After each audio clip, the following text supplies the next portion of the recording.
Hello दोस्तों, मैं intro की शुरुआत कुछ प्रश्नों के साथ करूंगी, जिसका मकसद ही है आपके माइंड को पीसफुली ट्रेन करना और इसके आंसर यहीं पे मिलेंगे। क्या आप हर वक्त खुश रह सकते हैं? एक पीसफुल लाइफ की सीक्रेट रेसिपी क्या है? क्या आप मीनिंगफुल लाइफ जीने का तरीका सीख सकते हैं? ये सारे सवाल जो हमने ऊपर पूछे हैं, उनके जवाब सिर्फ संतों के पास है, क्योंकि उनकी ज़िंदगी का मकसद एक लक्ष्य होता है। वो अपने प्रति ईमानदार और सच्चे होते हैं और उनकी यही अच्छाई और सच्चाई इस दुनिया को एक बेहतर जगह बनाती है।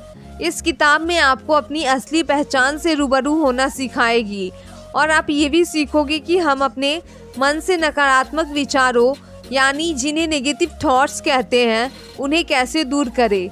मॉन्क्स इसके लिए स्पॉट, स्टॉप और स्वैप अप्रोच अपनाते हैं। आप इस किताब से सीखोगे कि अपने ईगो को हेल्दी कॉन्फिडेंस में कैसे बदला जाए और सबसे ज़रूरी बात जो आप सीखोगे वो ये है कि दूसरों की सेवा करना ही मनुष्य की ज़िंदगी का परम लक्ष्य होना चाहिए, जो उसे सच्ची खुशी और सुख देता है। तो क्या आप भी एक संत का जीवन जीने के लिए तैयार हैं? तो चलिए बात करते हैं आइडेंटिटी की। पहचान कैसे करते हैं? जब आप किसी काम में माहिर बनना चाहते हो तो एक्सपर्ट के पास जाते हो। जैसे आपको बास्केटबॉल सीखना है तो आप माइकल जॉर्डन की सुनोगे। एक माइंड ब्लोइंग परफॉर्मेंस देनी है तो बेयोंस का कंसर्ट देखिए। अपनी फील्ड के एक्सपर्ट की टिप लेने से आपको बेटर बनने में हेल्प मिलती है। लेकिन कभी सोचा है कि एक खुशहाल और सुकून भरी ज़िंदगी जीने के लिए आपको किसकी सलाह लेनी चाहिए? जाहिर है तब आप मॉन्क्स यानी संतों के पास जाएंगे, क्योंकि संतों को दुनिया की सुख सुविधाओं से कोई वास्ता नहीं होता। वो अपनी ज़िंदगी में एक बड़ा लक्ष्य लेकर चलते हैं। संत दुनिया के सबसे शांत और संतुष्ट लोग होते हैं। इसलिए जो लोग ज़िंदगी में सुकून ढूंढ रहे हैं, उन्हें संतों का अनुसरण करना चाहिए। उनके बताए रास्ते पर चलना चाहिए। नहीं, इसके लिए आपको नंगे पैर चलने की ज़रूरत नहीं है, न ही एक लंगोट पहनकर अपना घर बार छोड़ने की ज़रूरत है, बल्कि उन जीवन मूल्यों को अपनाने की ज़रूरत है जो संत हमें सिखाते हैं। जिन जीवन मूल्यों पर वो खुद जीते हैं। लेकिन एक संत जैसी सोच रखने का आखिर मतलब क्या है? तो इसका जवाब है, ज़िंदगी को देखने का अपना नज़रिया बदल कर हम संतों जैसा जीवन जी सकते हैं। यानी दुनिया से पहले खुद को जानने और समझने की कोशिश करो। अपने आप पर फोकस करो। आप कौन हो, कैसे, क्यों और क्यों पैदा हुए हो? आपके जीवन का लक्ष्य क्या है? आप अपने से ये सवाल पूछो और इनके जवाब ढूंढने की कोशिश करो। संत जैसा जीवन जीने का मतलब एक ऐसा जीवन जीना है जिसका कोई लक्ष्य या उद्देश्य हो, जिसमें डिसिप्लिन हो और दूसरों के प्रति सेवा भाव हो। एक संत की तरह सोचना आपकी आइडेंटिटी यानी पहचान से जुड़ा है। आप शायद सोचें कि आपकी आइडेंटिटी आपकी अपनी बनाई हुई है, पर आप गलत है। आपकी आइडेंटिटी का ज़्यादातर हिस्सा लोगों की आपके प्रति एक्सपेक्टेशन से जुड़ा है। जब आप परिवार के साथ होते हो तो उस वक्त आप कुछ और होते हैं, आपका व्यवहार अलग होता है। और जब अपने दोस्तों के साथ होते हो तो आपका व्यवहार कुछ और होता है। हमारी पहचान माहौल और लोगों के हिसाब से बदल जाती है। हमारी आइडेंटिटी की कई परतें हैं।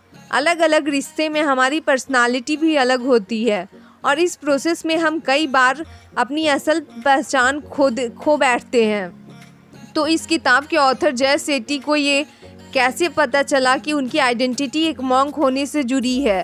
वो इसलिए क्योंकि उन्हें मॉन्क के साथ रहकर एक खुशी और हल्केपन का एहसास होता था, जबकि अपनी फाइनेंस सेक्टर की जॉब से वो खुश नहीं थे। वो अपने भीतर एक खालीपन महसूस करते थे। लेकिन ऐसा नहीं है कि जय को आसानी से अपनी असल पहचान मिल गई हो। लोगों को उनसे बहुत उम्मीद थी। उनके पेरेंट्स उन्हें एक बढ़िया नौकरी करते हुए देखना चाहते थे। वो चाहते थे कि आने वाले कुछ सालों में जय का भी अपना परिवार हो और वो सेटल डाउन हो जाए।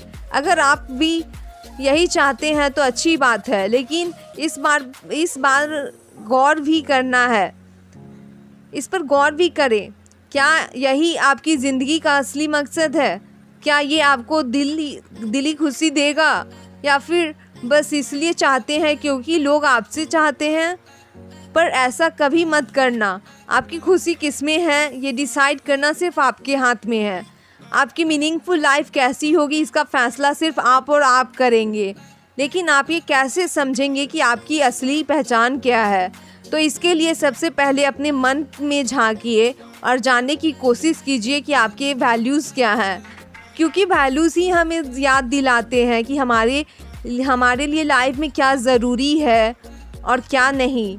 क्या हम लाइफ में ऑनेस्ट बनना चाहते हैं या काइंड बनना चाहते हैं या फिर दूसरों की सेवा करना चाहते हैं?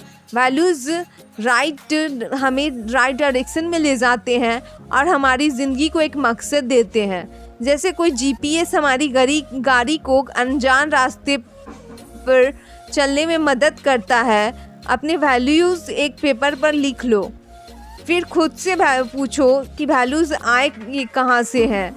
कि आपके पेरेंट्स ने सिखाए या टीचर्स ने या फिर कलीग्स या दोस्तों ने? फिर पूछो कि क्या ये वैल्यूज़ आप खुद की ज़िंदगी में अप्लाई करना चाहते हैं या सिर्फ अपने पेरेंट्स की खुशी के लिए आप उन वैल्यूज़ पर चलना चाहते हो? और लाइफ में ऐसे कितने मौके आए जब आपने इन वैल्यूज़ को सच में अपने जीवन में उतारा था? आप अपनी लाइफ में सबसे ज़्यादा किस वैल्यूज़ को इम्पोर्टेंस देते हो सकता है आपको इन सवालों का जवाब ढूंढने में वक्त लगे, पर अपनी वैल्यूज़ के ज़रिए अपनी असली पहचान ढूंढना आपको ज़िंदगी को एक सही दिशा देगा और आपके एक ऑथेंटिक ज़िंदगी जीने के लिए प्रेरित करेगा। So thank you.